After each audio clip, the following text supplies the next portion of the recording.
কোনো একটা অনাকাঙ্ক্ষিত ঘটনা বাংলাদেশের অস্থিতিশীলতার কারণ হতে পারে, তাহলে এই নিরাপত্তা ব্যবস্থা নিয়ে আমরা মনে করি যে আগামীর বাংলাদেশ এবং বাংলাদেশের জনগণ একটা অস্থিতিশীল সংকট দিকে যাচ্ছে। অন্তর্বর্তীকালীন সরকার যেন তার সুশীল চরিত্রটা থেকে বের হয়ে এসে তার ওই বিপ্লবের আকাঙ্ক্ষাটাকে ধারণ করে, না হলে তাদেরকে এভাবেই অনিরাপত্তায় ভুগতে হবে।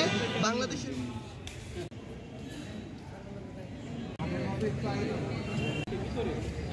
ঢাকা এয়ারপোর্টে দেখলাম, বিভিন্ন জায়গায় দেখছি এইরকম গুরুত্বপূর্ণ স্থাপনায় এইভাবে ষড়যন্ত্র এবং চক্রান্তের অংশ হিসেবে এই রকম হামলা করার পরও আজকে তারা আমাদের একটা ইন্টারনাল সাংগঠনিক সভা চলছে, আমাদের যারা সাংগঠনিক কমিটিতে আছে সেই জায়গায় অডিটোরিয়াম পর্যন্ত এসে যদি ককটেল বিস্ফোরণ করতে পারে, তাহলে এই নিরাপত্তা ব্যবস্থা নিয়ে আমরা মনে করি যে আগামীর বাংলাদেশ এবং বাংলাদেশের জনগণ একটা অস্থিতিশীল সংকট দিকে যাচ্ছে। অন্তর্বর্তীকালীন সরকারকে, প্রশাসনকে এই জায়গায় আমরা সতর্ক হওয়ার জন্য আহ্বান করছি এবং এইখানে কারা জড়িত তাদের মুখোশ, তাদের পরিচয় উন্মোচন করতে হবে, উপযুক্ত বিচারে আওতায় আনতে হবে।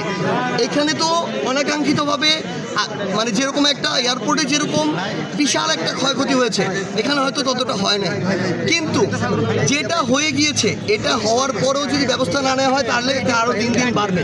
সো আমরা স্পষ্ট করে আহ্বান জানাই, এর পিছনে কারা, এই চক্রান্তের পিছনে জড়িত, কারা কালপ্রিট, কারা এই ষড়যন্ত্র করছে, ফ্যাসিস্টের দোসররা কোথা থেকে চক্রান্ত করে কার মাধ্যমে এক্সিকিউট করছে, মানি ফ্লো কোথা থেকে আসছে, এই প্রত্যেকটাই অন্তর্বর্তীকালীন সরকারকে খুঁজে বের করতে হবে।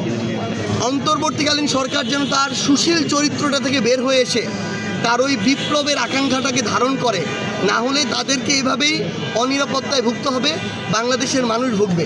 আর সর্বশেষ একটা কথা বলি, আমরা প্রশাসনের কাছে আহ্বান করব, সকল রাজনৈতিক দলকে আপনারা রাজনৈতিক দলের মতো করে বিবেচনা করবেন এবং আপনারা ওইটুকু প্রায়োরিটি সেট করবেন। আমরা একটা রাজনৈতিক দলের বেলা একরকম নিরাপত্তা, আরেকটার বেলা আরেক রকম নিরাপত্তা যদি করি, কোনো একটা অনাকাঙ্ক্ষিত ঘটনা বাংলাদেশের অস্থিতিশীলতার কারণ হতে পারে। সেই জায়গায় আমরা তাদের আরও অ্যাক্টিভ পার্টিসিপেশন চাই এবং আরও প্রফেশনালিজম দেখতে চাই। কোনো প্রতিবাদ কর্মসূচি থাকছে কিনা ভাই?